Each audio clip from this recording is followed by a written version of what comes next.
Hello, welcome to Our First Steps, a holistic approach to baby and me. I'm Michelle Mansfield. Today's topic, we are sticking with the world of real food and touching on the world of real fish. Fish is such an important part of my life.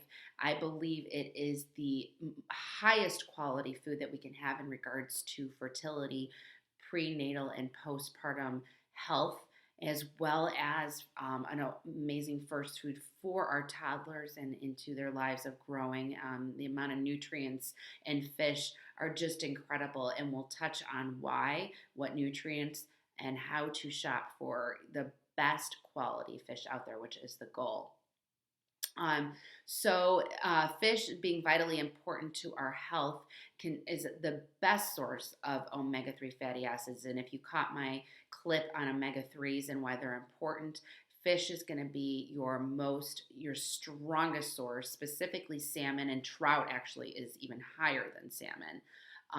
They also Fish also contains a high amount of iron. Shellfish and salmon contain vitamin B12, for example. There's vitamin D, iodine, zinc, choline for the brain, protein, and I think I touched on vitamin D. But anyways, many other nutrients out there. I believe it is the most important thing to have in mommy's life and into baby's life.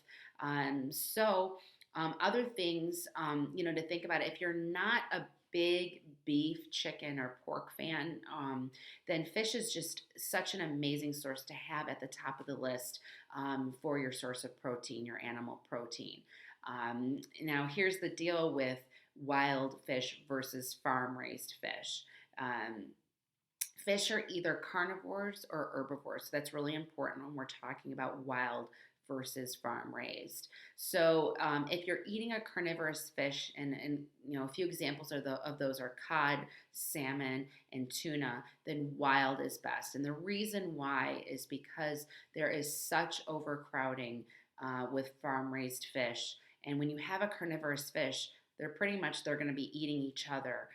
There's a lot of disease then, there's a lot of pollutants, they're being pumped full of antibodies because of this.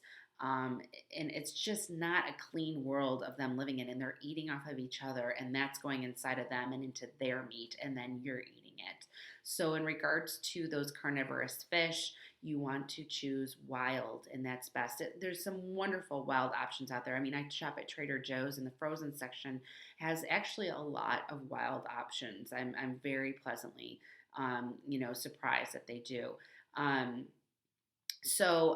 if you're eating an herbivorous fish, which you're looking more at the carp, catfish, or tilapia area, then farm raised is okay because they're just eating the plants around them. You know, when in doubt, I always choose wild because I just don't know with the overcrowding and things in general what is going on in these environments.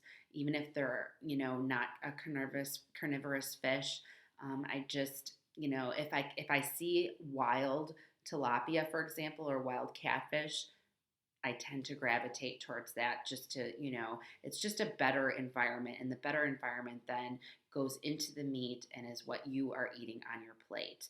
Um, Also, don't be afraid, of the canned options. Canned tuna or canned salmon are amazing options to put in a salad, make, a nice tuna salad or salmon salad.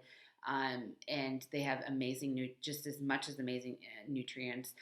Sardines and anchovies are amazing fertility and pregnancy foods, and, the calcium and the nutrients that you can get from those.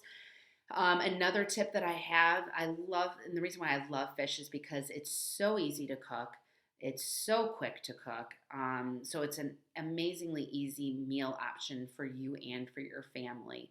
So there's no excuse about not having time because I only put my fish in for about 10ish, minutes, no more than 12. Because if you overcook your fish, like many things, when you overcook or the heat is too high on them, you're actually stripping the nutrients away from it, which include those wonderful omega 3 fatty acids.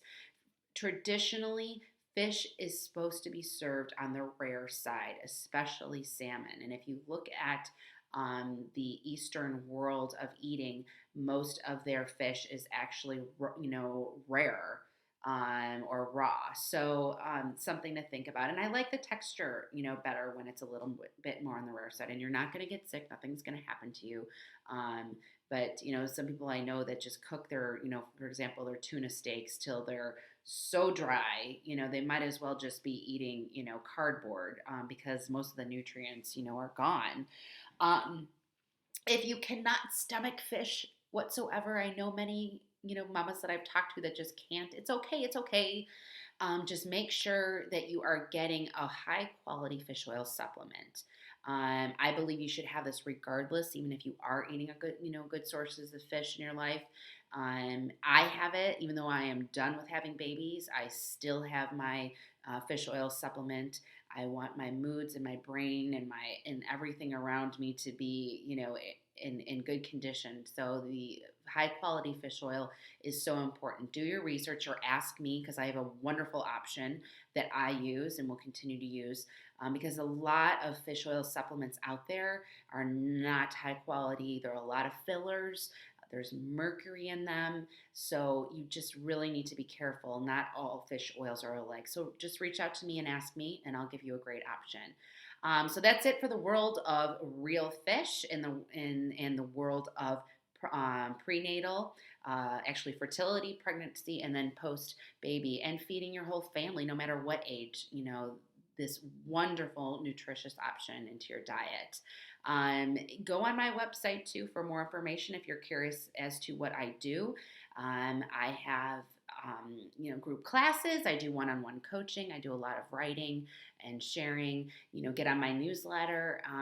Find a way that you can connect with me to educate and empower yourself to better your health for you and for your baby. My website is www.r-first-steps.com. I look forward to staying connected with you. Thanks for joining me today, and we'll see you next time.